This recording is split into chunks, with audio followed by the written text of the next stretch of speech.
¿Cómo detectas al próximo campeón del mundo cuando solo es un equipo joven con más sueños que recursos? En las startups, como en el fútbol, ver el futuro requiere un ojo distinto. David Vélez de Nubank me contó que cuando viajó a Buenos Aires a presentarte la primera presentación de Nubank, fuiste el único inversionista latino que no salió corriendo. Apostar por las empresas que cambian el juego requiere creer, incluso antes de que empiece el partido. Hay que pensar en grande, hay que ser audaces, hay que ser ambiciosos. Esto es un negocio finalmente, no es un hobby. Él es Nicolás Secasi, cofundador de Kasek Ventures. El fondo de Venture Capital más grande de Latinoamérica, con más de $3,000 millones bajo administración. Kasek ha invertido en más de 150 compañías, incluyendo 16 unicornios. como Nubank, Kavak y Notco. Me gustaría hablar, obviamente, de inteligencia artificial. Es una tecnología muy poderosa, pero hay poca claridad de cómo se va a usar. Entonces yo me imaginaría que dentro de unos años, cuando veamos compañías consolidadas de AI, lleguen a 100 millones con mucho menos gente que una compañía de hace 10 años. ¿Cómo dirías que inteligencia artificial está cambiando no solo el producto, sino cómo se construyen las startups hoy? Seguramente esa gente va a ser más cara, va a ser gente más preparada. Nico, pensé que sería bueno empezar con una historia. David Vélez de Nubank me contó que cuando viajó a Buenos Aires a presentarte la primera presentación de Nubank, fuiste el único inversionista latino que no salió corriendo. Sí. ¿Por qué? Sí, de hecho creo que la mayoría de la gente con la que habló previamente le decía imposible. Para nosotros, en un minuto, teníamos plena convicción de que lo íbamos a hacer. Y creo que para entenderlo es muy importante situarse en el momento y en el lugar. Esto era 2013 en Brasil. ¿Sabes cuáles eran en ese momento las 3 compañías de América Latina más rentables? Es una pregunta retórica, pero lo voy a responder Bancos. yo. Pero eran claramente los 3 bancos más grandes de Brasil: Itaú, Banco do Brasil y Bradesco. Eran las 3 compañías más rentables. Entre las 3 tenían un net income de algo así como $20 billones. Entonces, no solamente tenían una situación financiera sólida, que además eran este tipo de compañías que uno podía considerar que eran poderosas, que tenían una gran llegada a todos lados, poder de lobby, tenían distribución, creo que tenían como 15.000 sucursales, marca, historia, reputación. Entonces, lo que David quería hacer parecía casi una utopía. Sin embargo, nosotros en un minuto estuvimos convencidos. Así que a tu pregunta de por qué, las inversiones siempre empiezan por el founder. Habíamos tenido el privilegio de conocer a David desde hace bastante tiempo. Fuimos desarrollando una buena relación, pero además una enorme admiración y respeto por sus habilidades, por su capacidad y por su integridad. Así que cuando David vino ya lo conocíamos y nos parecía una persona fuera de serie. Obviamente había que hacer el leap of faith de que iba a lograr hacer el camino de inversor a emprendedor. Era el camino inverso al que habíamos hecho Hernán y yo de emprendedores a inversores. El segundo tema era esa rentabilidad de los bancos. Siempre pensamos usando la analogía de Jeff Bezos, your profit, él dice, your margin is my opportunity, your profit is my opportunity. Ahí hacerle el jiu-jitsu a eso y no verlo como una amenaza, sino como una oportunidad. Además, estaba toda la dinámica de viento de cola de inclusión financiera. En Brasil, en el resto de América Latina, la cantidad de gente con acceso a un crédito era absurdamente baja, así que pensamos que no solo podíamos capturar profits que ya existían en el mercado, sino que podíamos crear pools de profits nuevos. Y lo Tercero era el lugar correcto, el momento correcto, el punto de inflexión de la adopción de teléfonos móviles. En ese momento, cada brasilero y cada latinoamericano pasaba a tener una computadora en el bolsillo, y esta distribución de los bancos de las 15.000 sucursales, que era una gran ventaja, posiblemente pasaba a ser un peso, una carga, porque la distribución que Nubank podía generar era muchísimo más efectiva. Así que te diría, en resumidas cuentas, es el playbook de Venture Capital, que es lo que miramos. Miramos la calidad del founding team. En este caso, como es una compañía seed, tiene más peso todavía, porque lo único que tenía era un PowerPoint. Estaba David solito con su PowerPoint y estábamos convencidos. El tamaño del mercado estaba evidenciado, no había ni siquiera que imaginárselo. Y el modelo de negocio de disrupt una industria que estaba basada en una infraestructura física de costos altos, parecía el momento exacto, así que súper convencidos en ese momento. Cuando un emprendedor te presenta una idea que para la mayoría de gente suena una locura, como decirte que voy a fundar el siguiente banco que va a retar a las 3 empresas más rentables, más grandes de todo un país o de toda Latinoamérica, pues la mayoría de gente no responde bien. Dicho eso, un fondo del tamaño de Kasek, hoy manejan alrededor de $3.000 millones, requiere ese tipo de ideas pues, para generar retornos que tengan el potencial de retornar sus fondos. ¿Cómo piensas en la ambición de un emprendedor? ¿Es algo que se ve desde el día 1, como en el caso de David? Y si no está, no hay fit. ¿O puede también desarrollarse conforme el startup avanza y empiezan a aparecer oportunidades que quizás no eran claras en un inicio? Hemos invertido hasta ahora en 140 compañías. Hay diferentes historias. Hay algunos emprendedores que no tenían el grado de búsqueda de la utopía como tenía David y que, sin embargo, la van encontrando con el recorrido y con el camino. Hay otros que son muy ambiciosos, pero que no pueden corroborar esa ambición porque no ejecutan. En general, cada inversión que hacemos, estamos imaginándonos una compañía que pueda hacer una IPO. Siempre miramos todas estas dimensiones. A veces es un equipo muy joven, muy inmaduro, pero tratamos de identificar ese potencial y esa capacidad de ir hacia grandes sueños y construirlos a lo largo del camino. El final del recorrido son 10 años, 15 años. Esa compañía tiene ese potencial de un día estar tocando una campanita en alguna bolsa y estar haciendo su IPO. Fuiste parte clave de Nubank, ¿no? Estuviste en el consejo durante mucho tiempo, siendo uno de los primeros inversionistas, pero también de Mercado Libre. Pues 2 de las compañías tecnológicas más grandes de Latinoamérica. Algo curioso es que Mercado Libre empieza en un garage y Nubank en una casa, tengo entendido que bastante vieja.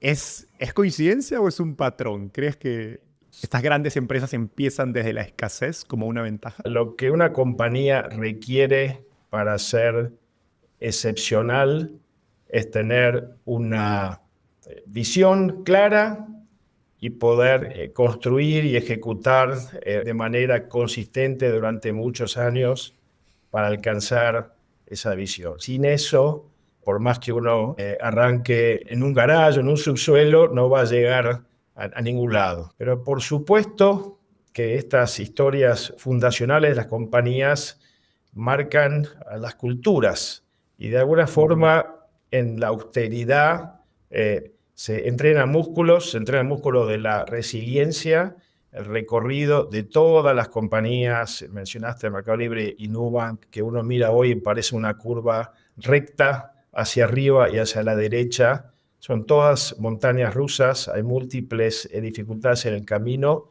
y la resiliencia se entrena y no hay mejor entorno que empezar la compañía haciendo mucho con poco, entrenando los músculos de cómo priorizar.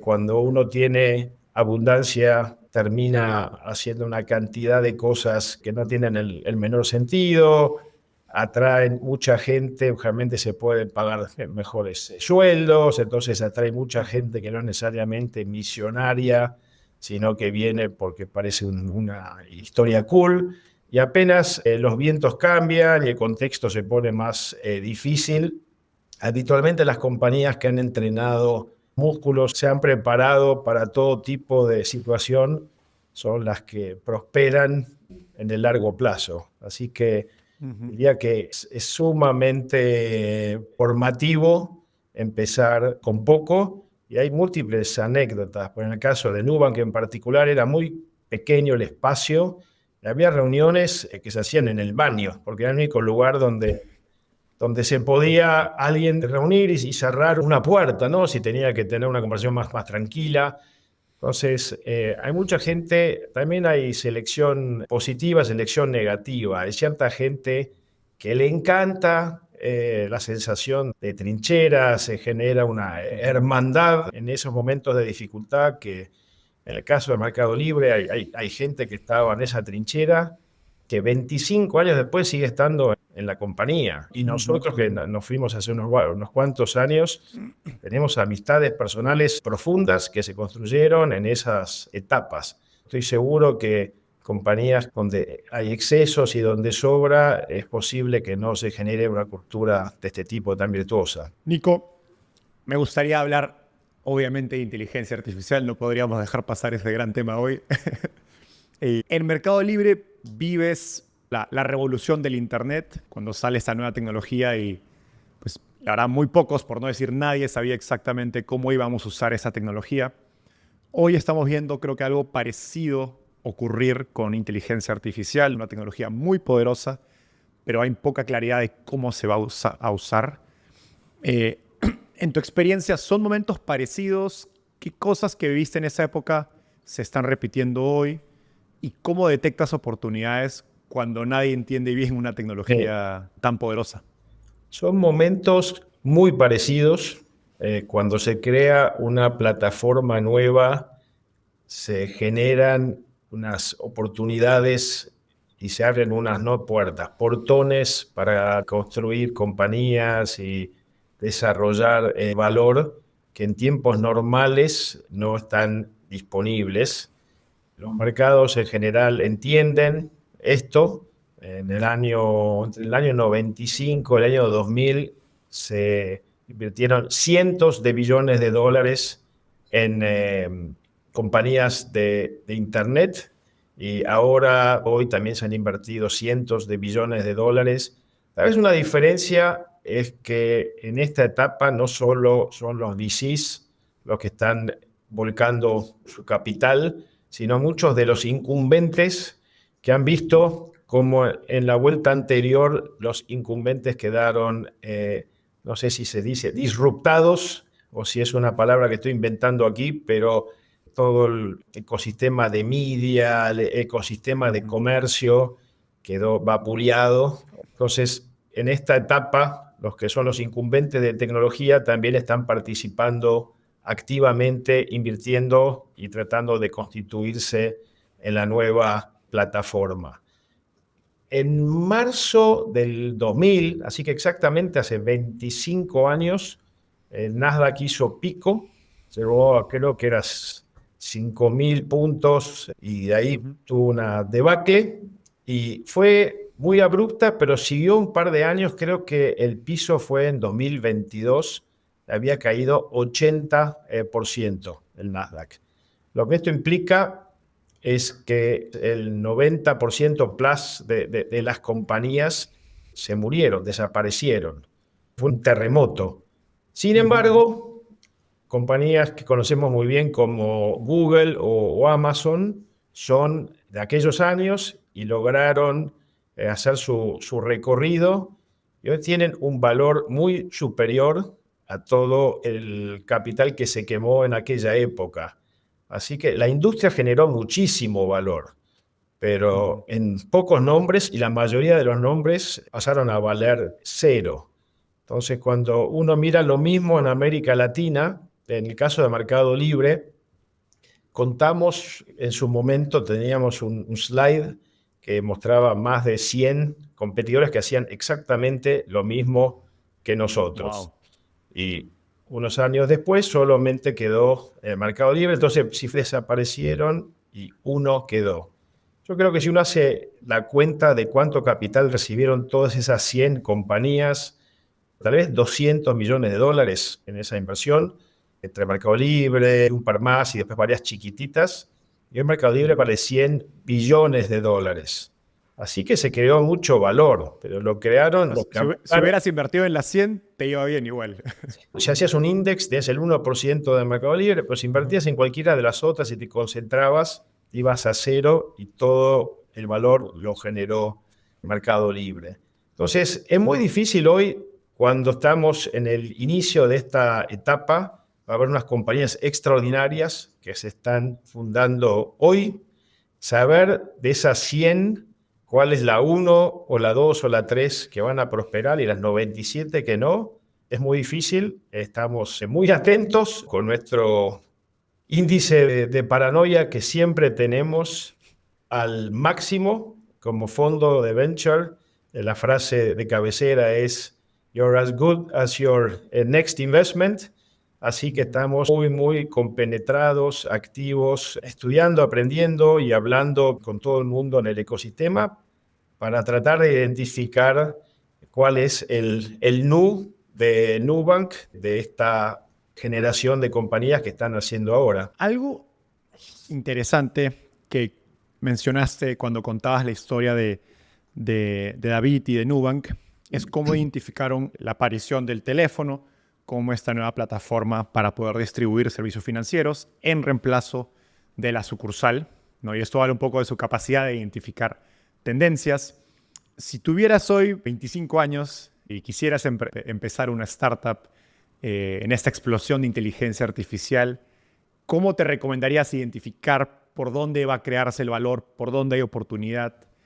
Y a lo mejor, ¿qué aprendizajes traerías desde la era de Mercado Libre hasta hoy? Lo que estamos viendo es muy similar a lo que hemos visto en las olas anteriores de cambio tecnológico. Hay una guerra por consolidar la plataforma líder y esa guerra generalmente transcurre en Estados Unidos o más particularmente en la costa oeste, en Silicon Valley. Entonces uno ve a OpenAI y Alphabet y Meta y otras tratando de consolidar cuál es la plataforma sobre la cual vamos a estar operando, y eso es incipiente y veremos cómo se consolida. En vueltas anteriores ha sido muy parecido quiénes son las plataformas de cloud, cuáles han sido las plataformas de search, cuáles son los marketplaces de mobile. Entonces, no pensamos que va a surgir en México o en Brasil el líder global que construya la plataforma sobre la cual todos operemos. Hace unas semanas hubo una noticia de China que generó bastante ruido en el mercado. Veremos qué sale de todo eso, pero parecería que esto se dirime en Silicon Valley. Donde sí hay increíbles oportunidades es en el desarrollo de aplicaciones. Entonces, nuestras conversaciones con founders, con compañías, estamos viendo múltiples ejemplos de startups que se enfocan en resolver temas para finanzas, marketing, temas regulatorios, atención al cliente y muchos otros que quieren disrupt algunas de las industrias existentes, hacer un ERP que reemplace a los existentes, que esté basado en uso de herramientas de inteligencia artificial o herramientas comerciales, etc. Hay muchísimos negocios de estos y todos estos casos podemos imaginar grandes modelos de negocio con buenos márgenes y nos podemos imaginar el camino desde el garage hasta el IPO en 10 años. Y de hecho hemos hecho ya varias inversiones y nuestro último fondo, Early, que es el fondo 6, desde donde estamos invirtiendo, pensamos que va a haber compañías de diversos sectores e industrias, pero ya estamos viendo que hay un peso relevante de compañías que son AI Born, AI First, o como se diga. ¿En qué mercados o industrias estás viendo oportunidades más interesantes? Y quizás, sin mencionar nombres, ¿ha habido alguna reunión reciente con una startup que te haya sorprendido?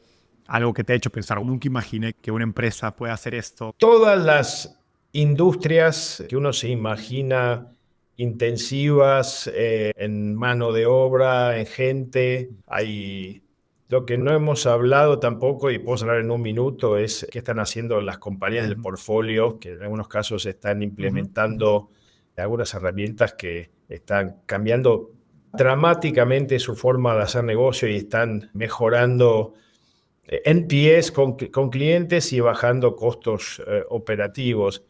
Pero diría que en todas las áreas que uno se pueda imaginar, desde atención al cliente, ventas y distribución, marketing, finanzas, administración interna de las compañías, firmas de auditores, firmas de abogados. Yo creo que en cualquiera de esos casos hay múltiples maneras de colaborar con los incumbents y proveer de herramientas, y en otros casos ir más agresivamente a atacarlos y a reemplazarlos. Antes de continuar el episodio, quiero pedirte un pequeño favor. Solo el 21% de las personas que escuchan Startupeable están suscritas a este canal. Si tú no lo estás, por favor, ayúdame dándole clic en suscribirte. Con solo un clic nos ayudas a crecer mucho más de lo que te imaginas. A cambio, yo me comprometo a seguir mejorando la calidad de las entrevistas y seguir trayendo cada vez mejores invitados, como los líderes detrás de Mercado Libre, Nubank, Duolingo, Tienda Nube, Pedidos Ya y más empresas de tecnología exitosas de Latinoamérica y el mundo. Gracias, y ahora sí, volvemos al episodio. En el caso de Nubank, móvil, el teléfono, el celular abre la oportunidad del mercado de la banca digital. Me pregunto, ¿hay algún mercado donde quizás hace unos años hubieras dicho no hay forma que invirtamos? Hoy con inteligencia artificial se vuelve un mercado atractivo porque se abre la oportunidad. No se me ocurre absolutamente ningún área donde nosotros hubiéramos considerado que era tabú para invertir. Tenemos una estrategia de inversión y una cabeza completamente abierta a escuchar. Por ejemplo, nos preparamos mucho para invertir en AgTech, ¿no? De tecnología aplicada al agro. Sin embargo, durante muchos años no encontramos demasiadas oportunidades que pudiéramos imaginar que escalen, y el camino al IPO. De hecho, ahora recientemente sí invertimos en una compañía en ese espacio.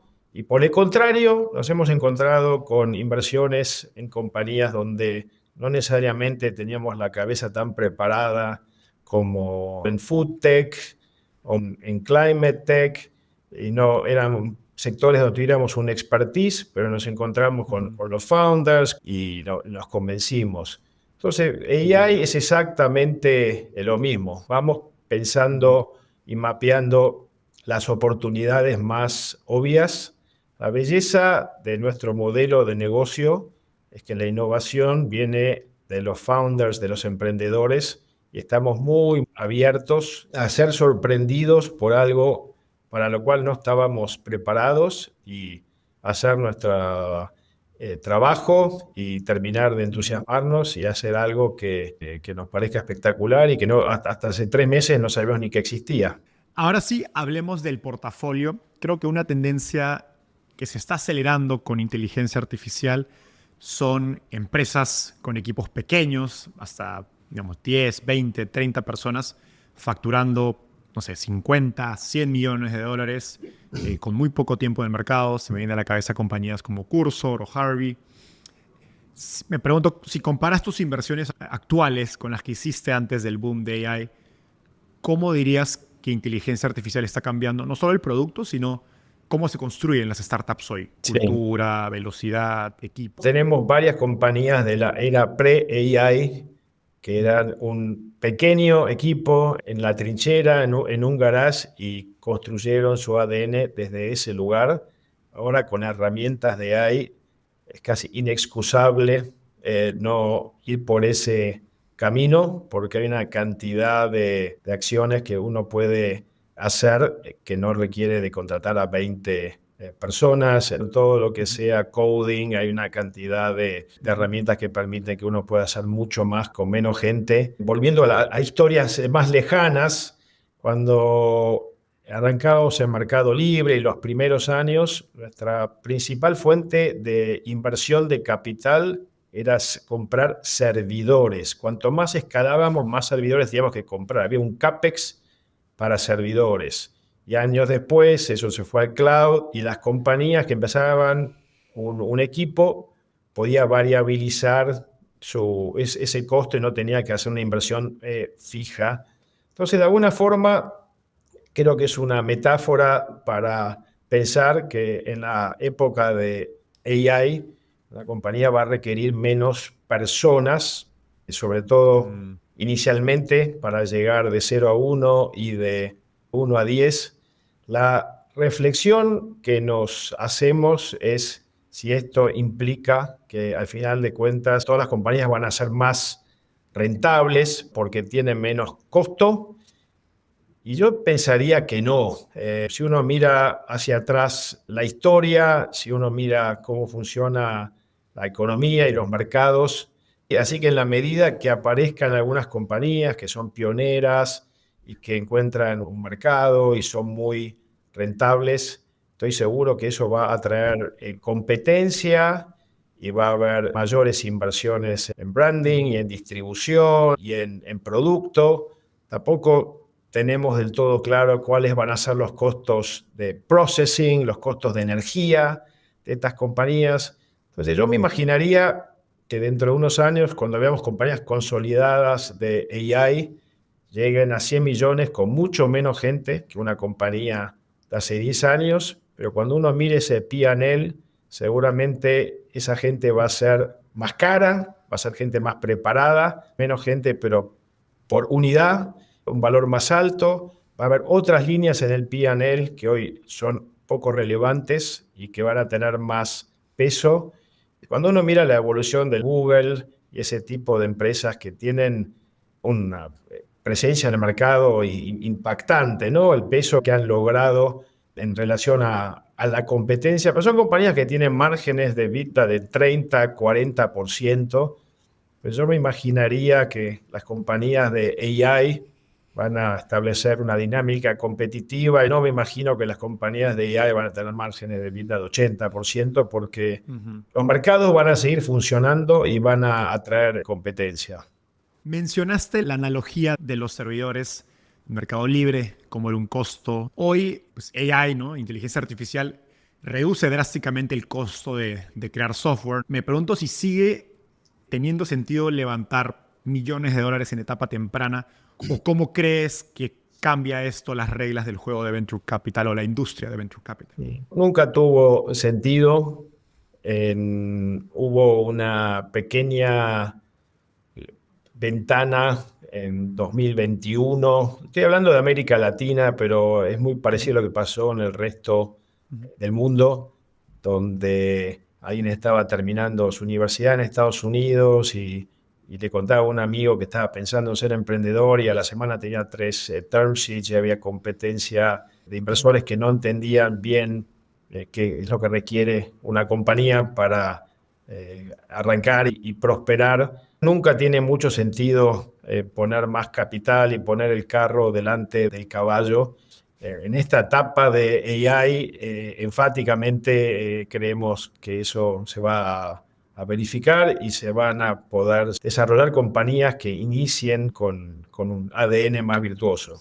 Incluso, quizás esta ha sido mi experiencia más anecdótica, puede ser una desventaja levantar excesivo capital, contratar demasiada gente, porque te distrae en un mundo donde la velocidad puede ser tan alta gracias a estas herramientas. Siempre es una desventaja construir una estructura pesada y que uno lo hace porque puede y no porque lo necesita.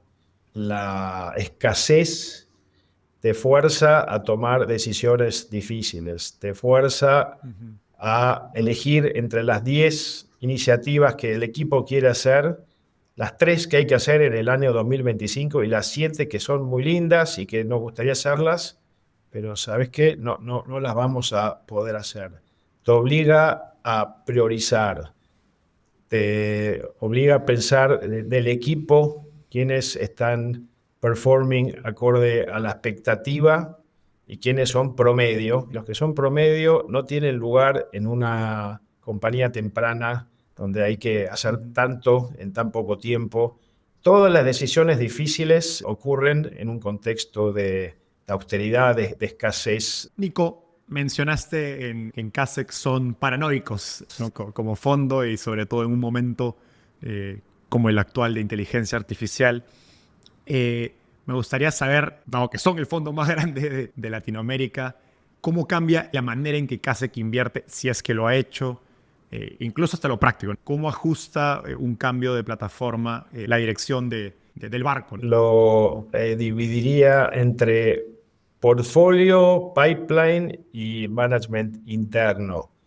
Portfolio, desde el día 1 armamos una estructura de servicios para apoyar a las compañías del portfolio, y una de las dimensiones donde más invertimos y donde más enfocamos fue todo lo que tuviera que ver con tecnología, producto, go-to-market, growth hacking. Ese equipo está prácticamente 100% dedicado a AI desde hace largo tiempo ya, y trabajamos con todas las compañías del portfolio.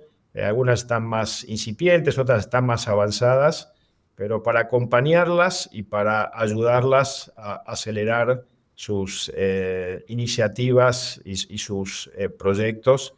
Y en esta etapa es AI, AI, AI, así como en los días de Nubank era mobile, mobile, mobile, y ojalá que tengamos una pequeña influencia en su recorrido en esta nueva adopción de esta nueva tecnología. En pipeline, finalmente el mercado es el que indica qué están haciendo los emprendedores, y crecientemente estamos viendo más compañías en múltiples sectores, en varios casos AI born, y lo único que hacen es tratar de desarrollar un mercado nuevo o disrumpir un mercado existente usando herramientas de AI, y después muchas otras hacen algo no necesariamente puramente enfocado ahí, pero una parte importante de sus herramientas se están aprovechando desde AI.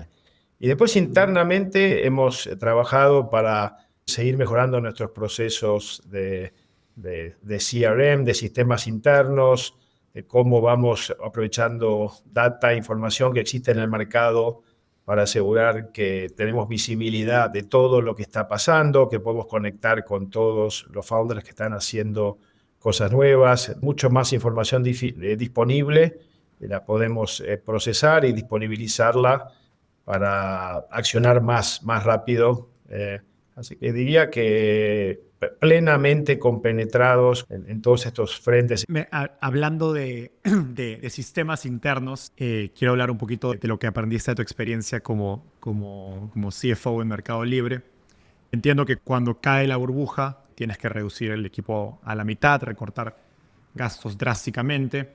Y es curioso porque suena obvio, oye, ya no hay capital, pues si no hay dinero no se gasta, pero es una decisión difícil. Creo que por eso, irónicamente, creo que muchos emprendedores con los que trabajas te llaman el del sentido común. Me gustaría saber cómo tú defines el sentido común y cómo podemos practicarlo, o en todo caso, ¿por qué es tan difícil practicarlo?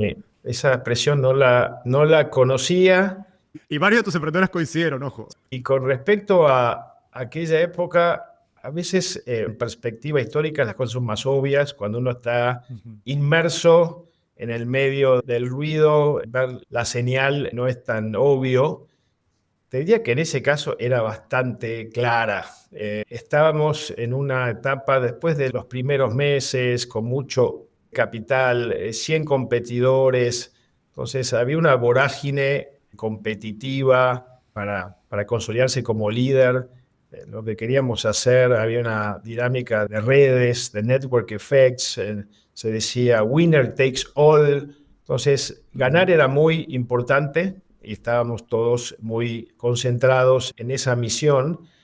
Pero después, cuando uno miraba lo que efectivamente estábamos haciendo, Para mitad del año 2000 estábamos quemando algo así como 3, 4 millones de dólares por mes. Ese año completo quemamos 28 millones de dólares, muchísimo más sesgado hacia la primera mitad que la segunda, porque en la segunda empezamos a cambiar la infraestructura interna, reducimos el equipo a la mitad, cerramos varias oficinas, rediseñamos a la compañía por completo. No teníamos ingresos, todavía era una etapa donde todo el mundo ofrecía el producto de manera gratis para ganar market share, y al año siguiente ya estamos en un ritmo de 3 o 4 millones de dólares de gasto por año, no por mes. Y cada año lo fuimos reduciendo y ya para 2005 fuimos rentables, generamos cash flow positivo, bastante cash flow y rentabilidad. Esa ronda fue la última ronda privada de la historia de Mercado Libre. La siguiente ronda fue el IPO en 2007, donde levantamos capital primario. Entonces, si uno lo mira en perspectiva, era bastante obvio lo que había que hacer, porque esa caída de la burbuja parecía definitiva. Realmente se veía ya en ese momento que habíamos estado en una especie de delirio colectivo y que el mercado se había reacomodado y que teníamos que trabajar con los recursos que ya teníamos en el banco, que había sido una gran fortuna que eso estuviera ahí disponible, pero las otras 99 compañías que estaban en el mercado, por alguna razón u otra, o no pudieron o no la vieron, y todas terminaron cerrando. En algunos casos, algunas las compramos nosotros. Así que esa es la historia. Yo no creo que haya ahí un premio para el sentido común, porque a veces eso tiene que darse cuando hay algo que es un poco menos evidente. Ahí era claro que ese era el camino que había que seguir. Ahora, en el día a día de las compañías con las que trabajas, algo que me contaba Sebastián de Zeppelin es cómo reta a sus emprendedores a pensar, oye, si queremos construir una empresa grande, hay decisiones que hay que tomar para construir una empresa grande. ¿Cuáles son algunas de esas cosas que quizás los emprendedores dejan pasar, que son necesarias para construir una empresa de magnitud, que a lo mejor para la mayoría de gente no se ven tan obvias porque no han pasado por esas historias? Las compañías no se convierten en generacionales e icónicas con sentido común. Eso es más para la gestión del día a día y no tomar decisiones que son burdamente equivocadas porque no resisten el menor análisis. En la parte más fundamental de cómo se genera valor es a través de la construcción, de seguir una visión clara en un mercado grande, tomar decisiones audaces, tener una claridad que hay que administrar un trade-off entre márgenes y crecimiento, y a veces hay que enfocar fuertemente a crecimiento. Si preguntabas del Mercado Libre, toda esa etapa la recordamos con claridad porque fue dolorosa, porque fue estresante, porque fue desgastante. Había que hacer lo que había que hacer y fuimos y lo hicimos. Volviendo un poco al comentario, las compañías tienen que tener claro que hay que pensar en grande, hay que ser audaces, hay que ser ambiciosos, pero después esto es un negocio finalmente, no es un hobby, entonces hay que ir calibrando en qué momento es un momento para invertir más agresivamente, en qué momento tiene más sentido trabajar para mejorar los márgenes, y uno lo tiene que ir llevando, y hay un trade-off que hay que ir decidiendo todos los años, y al final del día uno de los principales roles de los líderes de estas startups es el de capital allocation. Hay una cantidad de capital y hay que imaginarse cómo hay que aplicar ese capital de una manera racional, inteligente y que nos permita cumplir con los planes que tenemos para dentro de 5 años, pero sin estrellar el avión en el año 2. Sé que la disciplina financiera es algo que buscas mucho en tus compañías y hablabas ahora de la capacidad de los emprendedores de alocar capital, ¿es algo que evalúas en un inicio, es algo que se va desarrollando? La disciplina financiera es llegar a jugar el partido entrenado. No se construye una gran compañía con disciplina financiera. Eso es casi una condición necesaria, pero no suficiente. Pero si uno no tiene disciplina financiera, aunque uno tenga una oportunidad formidable, lo más probable es que esto no logre cumplir sus objetivos. Si un grupo de deportistas está muy entrenado y va a jugar al fútbol contra Messi, no le va a ganar por estar entrenado. Pero si Messi quiere salir campeón del mundo y no está bien preparado, no lo va a lograr. Entonces, se requieren las dos cosas. Se requiere la mirada grande, ambiciosa, pero también asegurar que los recursos se prioricen y se apliquen a los proyectos que realmente valen la pena. Nico, hemos hablado mucho de los aprendizajes de Mercado Libre y de algunas de las compañías exitosas en las que has invertido. No se habla tanto de las que no le fue bien. ¿Qué aprendizajes has sacado de las inversiones que no funcionaron? Cuando una compañía no funciona, siempre es un momento triste, es doloroso, es frustrante. Hay muchos casos y cada caso es una historia única.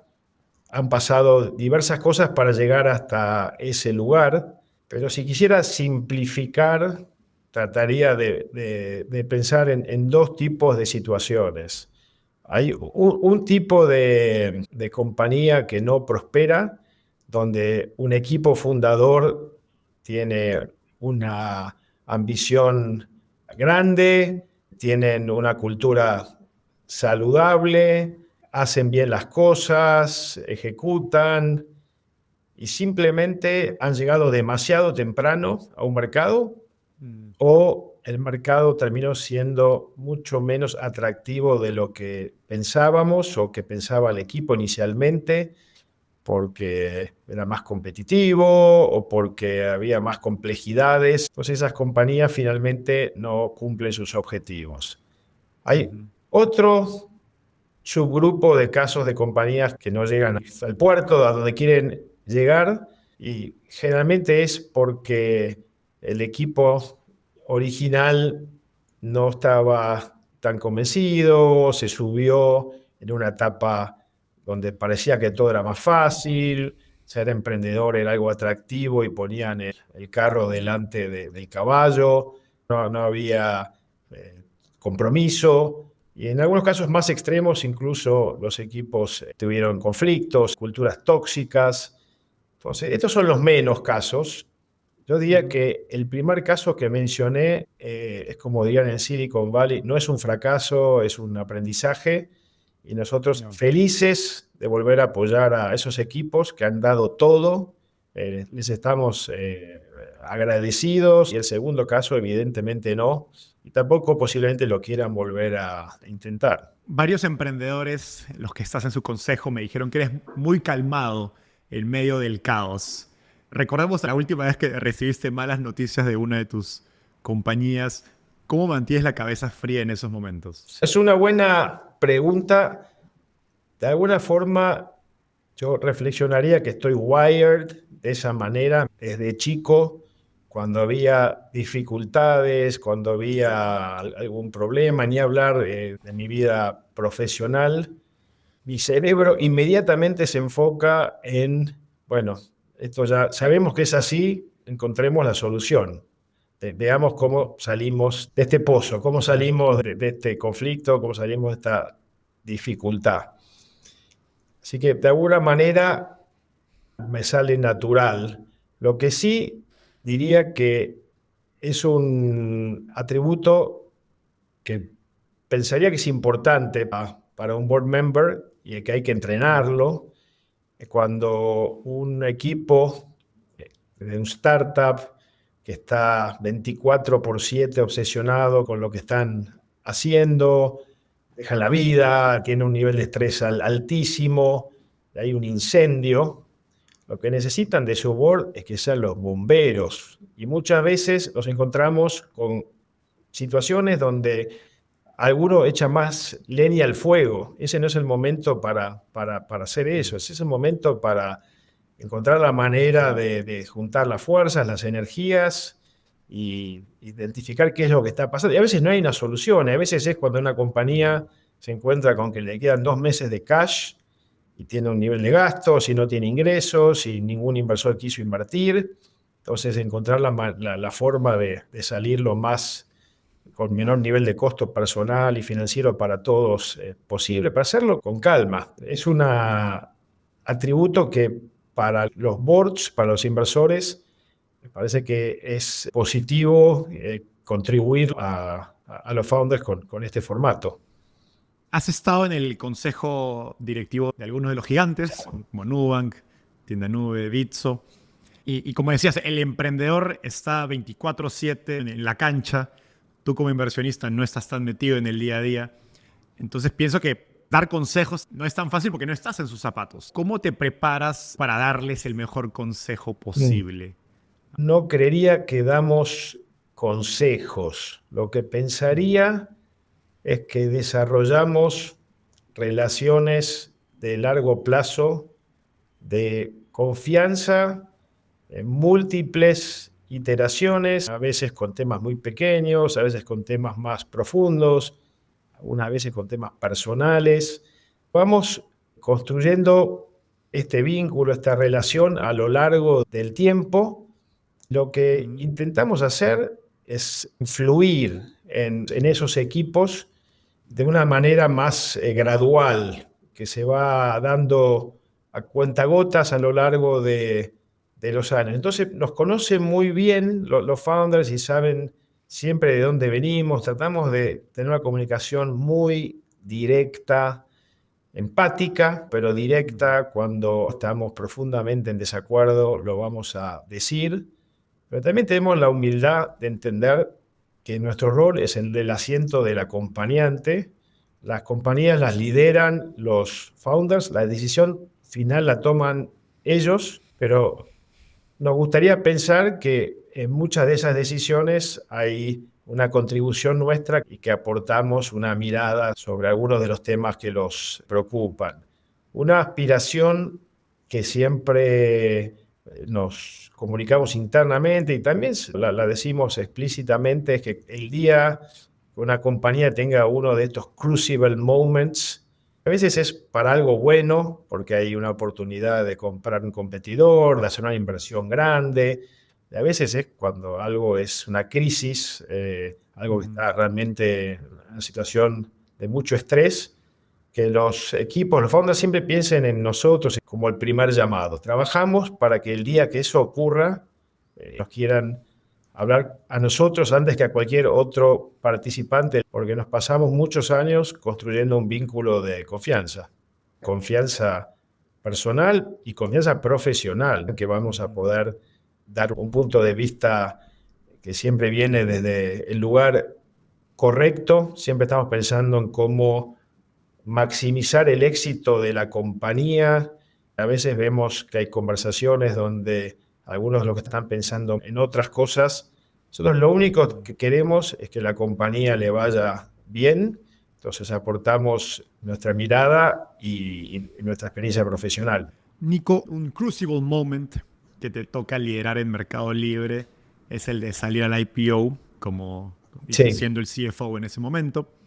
Y Hernán, tu socio, me decía que transformaste Mercado Libre de una pyme a una compañía con estándares de una compañía que podía ser pública y ser icónica. ¿Qué necesitan o qué le falta hoy a las startups latinoamericanas para dar ese salto? Ese año fue durísimo. Empezamos el proceso en junio y el IPO fue en agosto del 2007. Así que fueron 13, 14 meses donde trabajamos 7 días a la semana, porque realmente veníamos de muy atrás.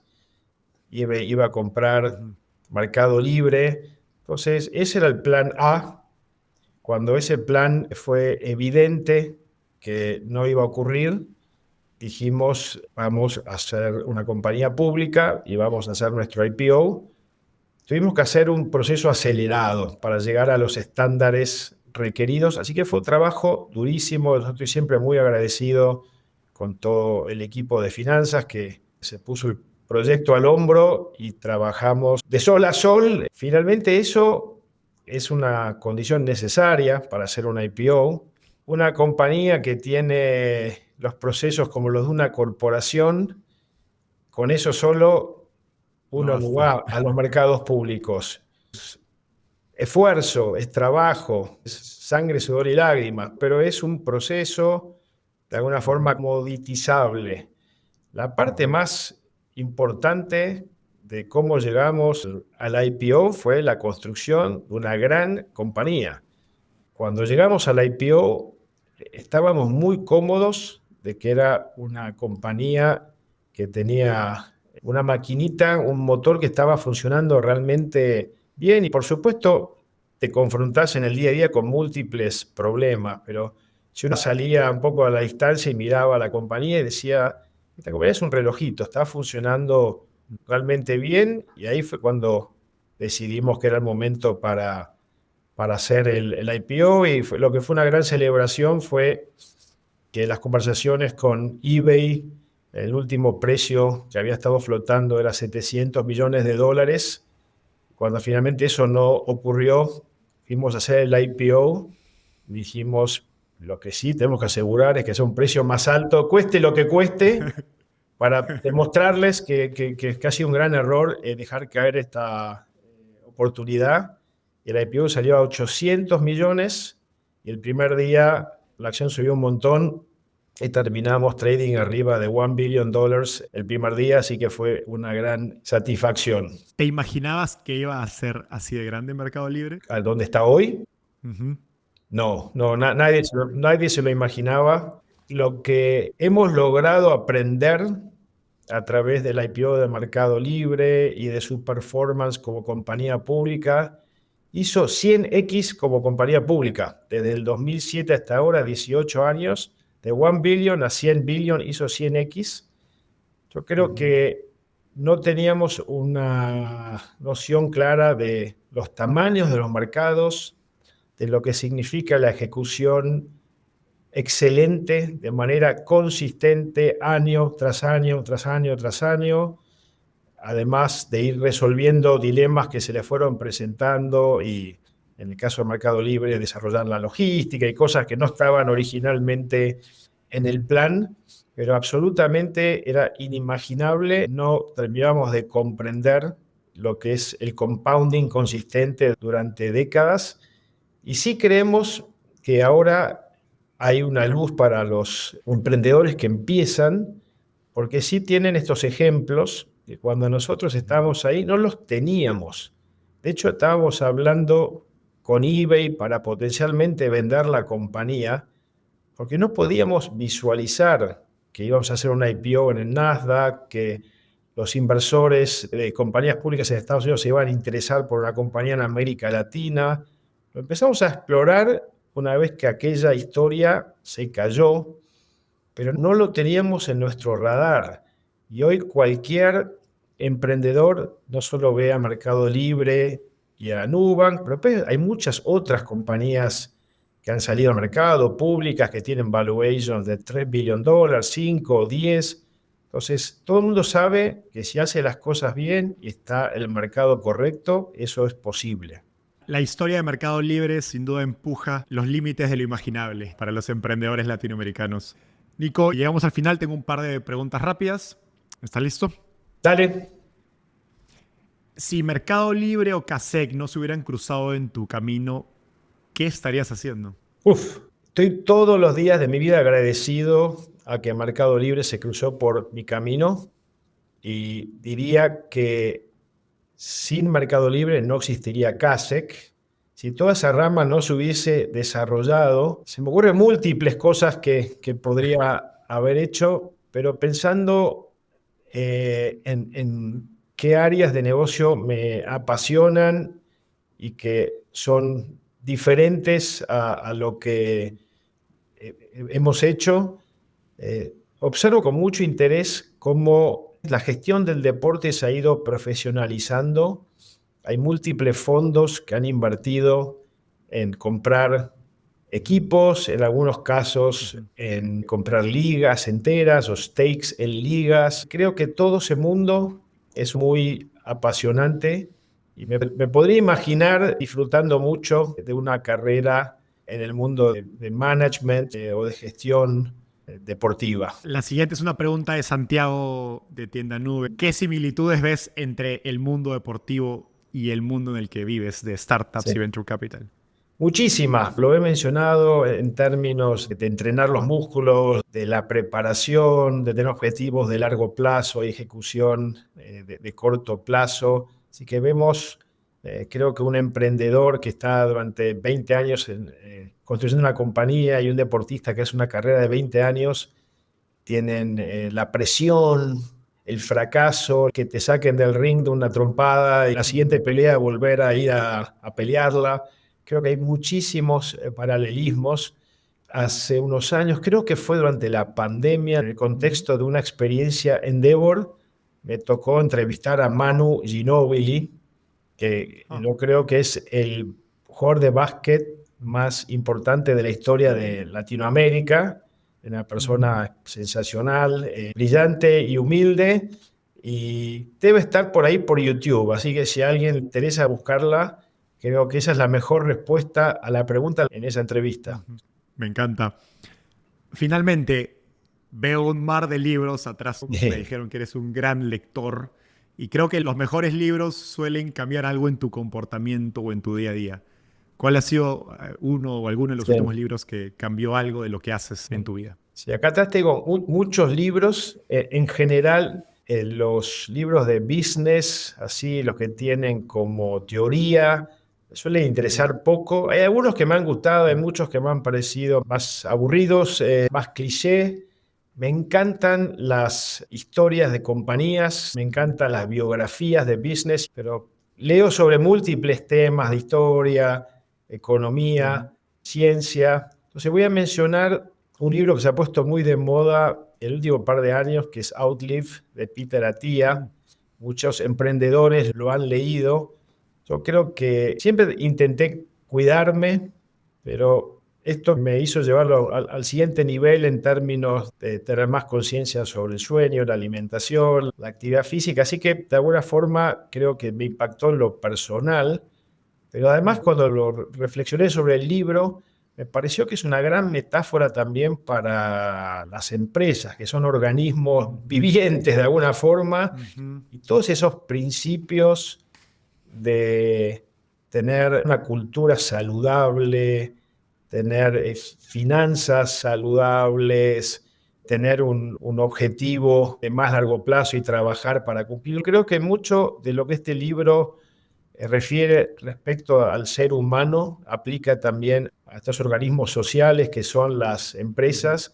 Yo creo que ser intencional, ser deliberado, si uno es un líder en una compañía, respecto a cuidar la salud de esa compañía, tiene una probabilidad muchísimo más alta de alcanzar la longevidad. Y como la historia de Mercado Libre cuenta, en la longevidad es donde vienen los retornos, ¿no? El 100X de Mercado Libre ocurrió en sus años 10 a 15 aproximadamente. Sí, sí.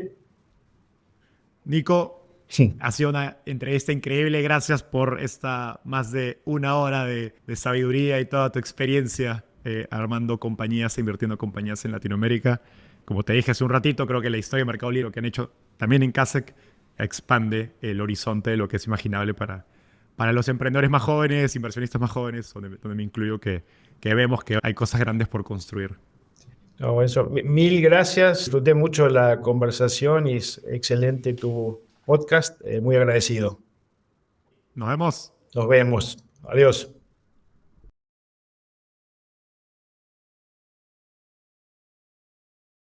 Gracias por acompañarnos hasta el final del episodio. A diferencia de un inversionista, no te cobramos por nuestra sabiduría, pero para poder seguir creciendo necesitamos de tu ayuda. Así que comparte este episodio con tus amigos emprendedores. Y si quieres recibir el resumen con lo mejor de todas nuestras entrevistas, no dejes de suscribirte a nuestra newsletter dándole clic aquí. Nos vemos en el próximo episodio.